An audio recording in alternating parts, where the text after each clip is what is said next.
Hey up, Knots Gamer here. Welcome back to the Amiga project. It's been a while since the last part of this video, but I have been trying to track down the correct belt for the drive for this floppy, because where we last left off we put a floppy in and it wasn't reading the disk, and it looks like the belt's perished over time. So I've managed to locate a belt for this now. We're going to open it up, strip it down, put this belt in and hopefully solve the problem. So without further ado, let's open it up and see if we can't get this belt repaired. So the first thing we need to do is remove the screws from the bottom like we did last time. Usually these have got 6 in, but for some reason mine only had 4.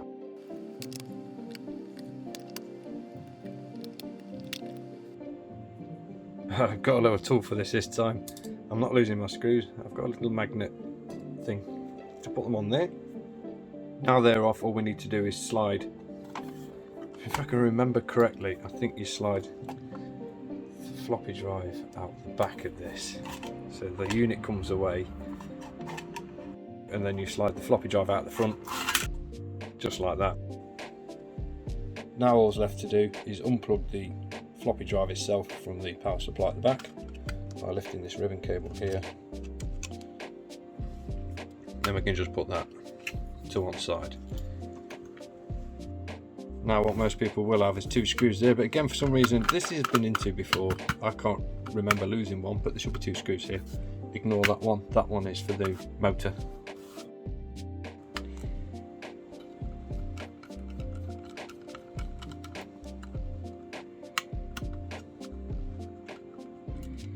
Problem with my electricity mag dish, and that should just lift away from the back. So all I've got to do now is just remove 1 screw here, just to get the motor away. In fact, before we do that, we'll disconnect the cable, making sure to take note which end of it goes to where, and then pop this screw out here.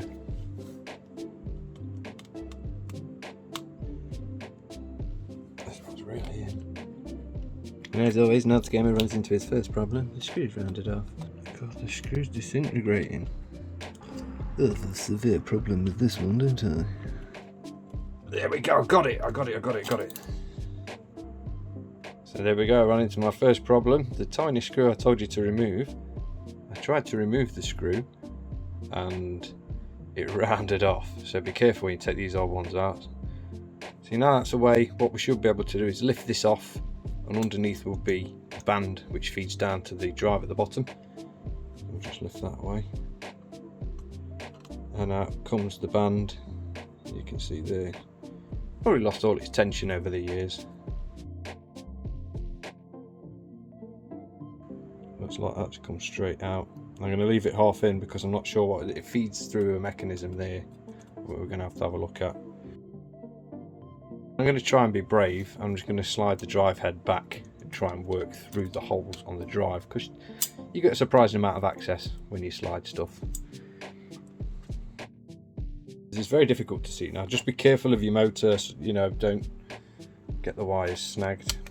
It's going to be quite difficult to get it through because the band at the back flows underneath this frame, either side of what looks like this gear or header, and then round onto the main drive at the bottom. So that's currently snagged on there.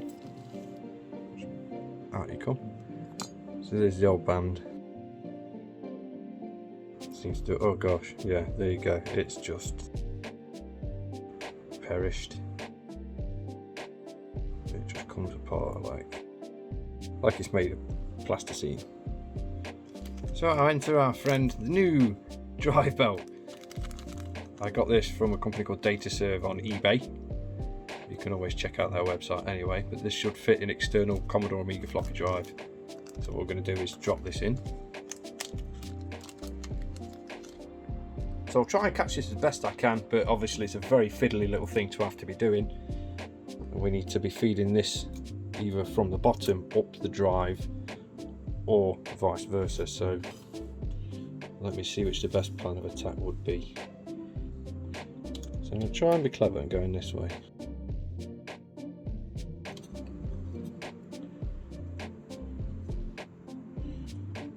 Can get it looped onto the drive belt through the hole.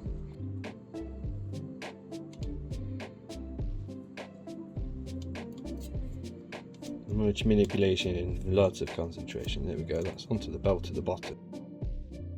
So we successfully attached that to the bottom belt there. But the more difficult part is we now have to feed what's left of this up and around here.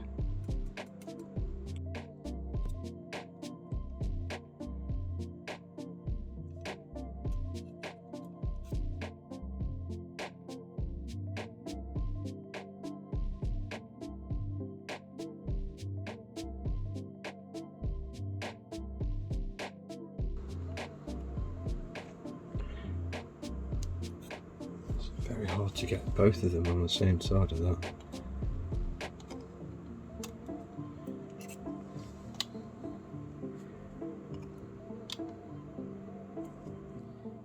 So there we are, the drive belt threaded behind this bearing and through there, and now I've got to put some tension on it, make sure it will stay down and get the motor back on the top. So it remains now to get this on the back. It's not quite as easy as it looks to get it over that spindle.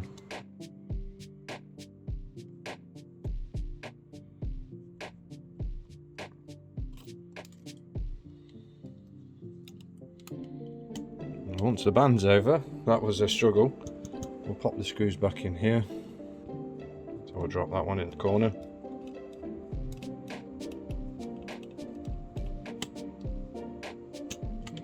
I need to find a replacement for the one that chewed up getting out.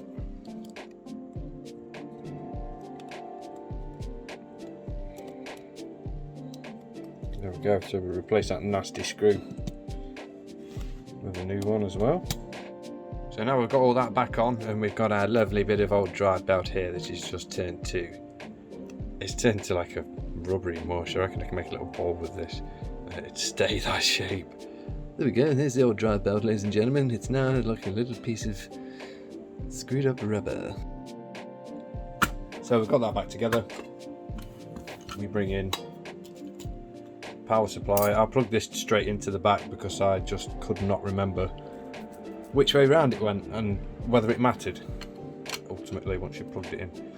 So just pop the connector back on the back of your drive there. Bring your cover back in, slide that over the floppy drive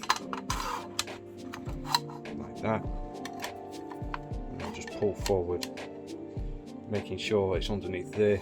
Push that back and that should push the floppy drive to the front, so then when you flip over you can just push it back slightly and match up those screw holes. I have found some more screws, so it's going to go back up to 6 when we reassemble. It's not beautiful, but it's got 6 screws again. So all that remains now is to plug this into my A500 and see if it works.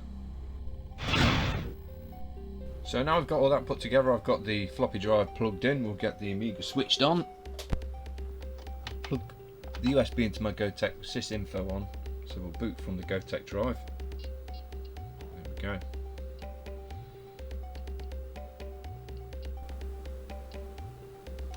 So let's have a look at those drives in there.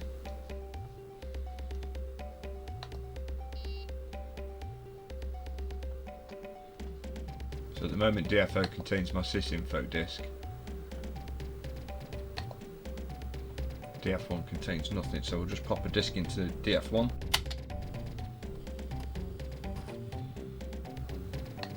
Read the info. There we go, that's my Dune disk 1. So we've got that in DF1. So the drive is now reading disks successfully, but we want to know if this works with the drive select cable too. So I'm going to reboot the machine and flick the switch over. Remove the disc, turn it off, flick the drive select, and back on again. So loading sysinfo. I'm assuming this time from DF1. This is what I'm hoping. I'm hoping this is why I installed the drive select in the previous video. So we'll just go down to drives again. DF1. DF1 contains your sysinfo disk, so we just pop that Dune disk back in the external drive and click DFO, and we see the drive select cable is working with my 500 plus and that floppy drive works. So now we'll just reboot the machine and load from DFO from my floppy disk. Right, so now that we know my drive select works, we're going to change this to DFO, and I want to boot an external floppy from there. So I found my Workbench 2.04 from back in the day. I'm going to pop this in the drive.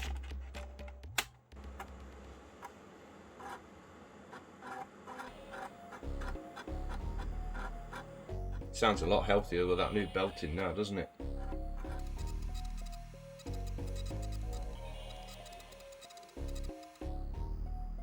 And there we go, it's managed to load the disk perfectly fine all the way into Workbench. What I want to do now to stress test it out is I want to make a backup of this copy of Workbench and see if I can boot from a backup, which to me gives the drive a nice thorough testing. So I've found, rummaging around my treasure trove of old disks, I've found Ultimate Soccer Manager Save Disk Dad's copy. Obviously something I found in a car boot somewhere. So what we need to do from here is left click Workbench and then right click the top menu, go over to icon, down to copy. And it's going to ask you to put the source disk in, which is your from disk, which is going to be Workbench, so it's going to copy from Workbench. So we'll press continue, and that's now just got to run through the backup process.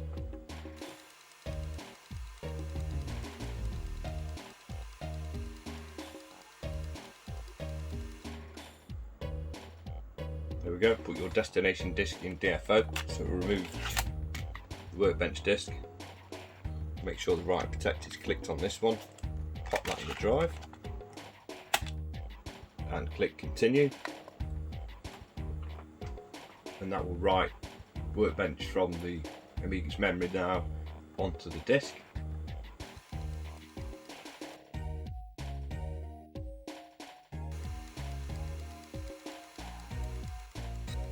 See? Now it has to verify. Over again. Very thorough. Very time consuming.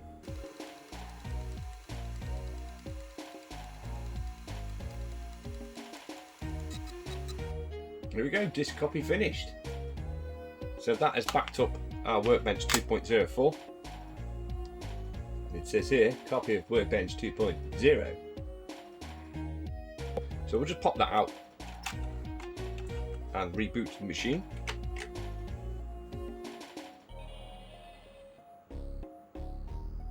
And pop that back in the drive.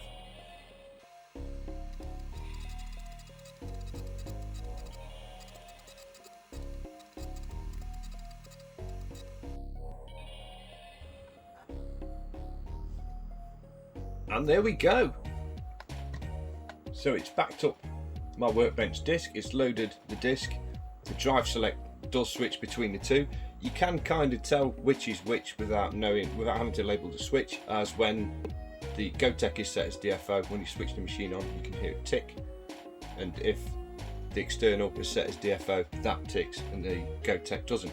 So there's no need to label the machine up as well, which is really cool. I know it's the opposite way around to what a lot of people do it, but I just wanted to see if it could be done, and I'm pretty happy with that. I'm really happy with the repair. So that's that, I think. Onwards and onwards to the next part of the Amiga project. What to do next? The floppy drive has been fixed. I am so happy. I have been not gamer. This has been my Amiga floppy drive repair. Thanks for watching, guys. Please like and subscribe. Take care, and see you next time.